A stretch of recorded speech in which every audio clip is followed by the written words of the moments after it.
In our position of our feet in classical ballet, we have first position, we have second position, we have fourth position, we have fifth position. So the fifth position is the most complex one. However, again, we have to break them apart to see where the fifth position comes from. It has to go to first, always have to go to the first position. So first position, proper way is toes go to opposite side. And you have enough heel supposed to be together, but you have a hyperextended legs, the heel can be apart a little bit, so your knee can be engaged like this. This is your first position. So the fifth is simply put one foot on top of the other. I want you to think of this word, my sentence very clearly. One foot on top of the other. So if I have left hand on the bar, I simply put my right foot on top of the left. So here, how do you get into fifth position? And it is an important process I want to explain to you. I often look at my leg. This is my left foot. I put the left foot down. I can see it. Then I put my right foot on top of it in the little plie like this. Then I simply stand up. I'm pushing down, I stand up. In this stand-up moment has to be gentle.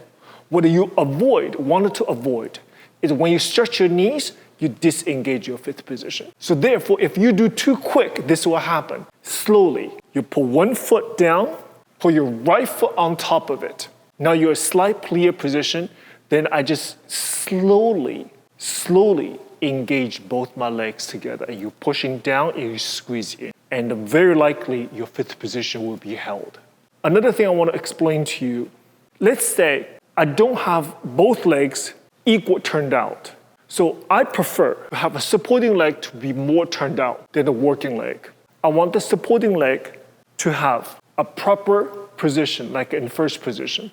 You can have compromised the front leg just a little bit. Having that benefit of doing that is giving a proper home for this foot to go in. For example, tendu from the side, go to fifth position. I want your supporting leg to have a proper position. It's easier for the leg that are coming to fifth position to come home too. So if this leg is in a diagonal, it makes both legs compromised because there is no fifth for this leg to go into. So therefore, we create, instead of a one problem to solve, then we created two problems. So I prefer to have more turned out on your supporting leg, so that creates a structure, a rotational, more correct structure for your working leg to come into fifth position too.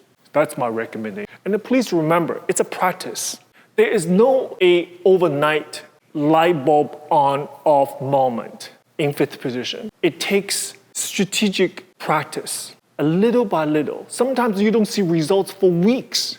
But the most important element to this is do your personal best. If you say my personal best, my fifth position today is here, and you have to accept that. That's your starting point. This is a starting point for you to improve. So every day, I always like documentation. I like data. Take a picture of fifth position today. Let's say December 1st, my fifth position looked like this. Keep working on your rotation. Keep working on every day in your class. Then take a picture March 1st to see if there's any improvement in your fifth position. If we follow the right direction, I can guarantee you that improvement will be there for you. The most important element, again, I said, is keep improving. Have nothing to do with what you have now.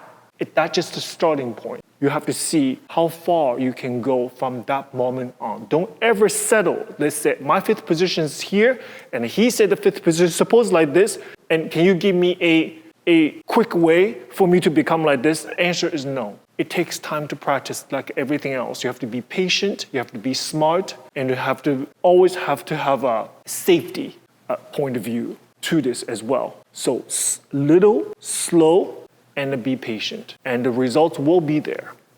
These series videos and the content and information is what you can expect from DoCon. And why we say that is I do believe adult students deserve same amount of training, deserve the same quality of training compared to the professional students and professional dancers. The instructions has to be right. I will give same kind of instruction, same correction to the professional dancers. If I see an incorrect fifth position, I will correct them the same way that I will be correcting you. This is what we can promise. It will be doing your disservice and disservice to ballet art form if we don't deliver the correct content. Because in my opinion, there's only one way to practice ballet, is the correct way. The incorrect way is, to me, is not only not helpful, it doesn't see the results, actually create health issues of your legs. So you will expect the same amount of dedication that I have for the professional students and the professional dancers. We dedicate all knowledge, of time, and resources to make you a better dancer. This is what the value of DoCon, and this is what I can promise to you. Join me. Thank you.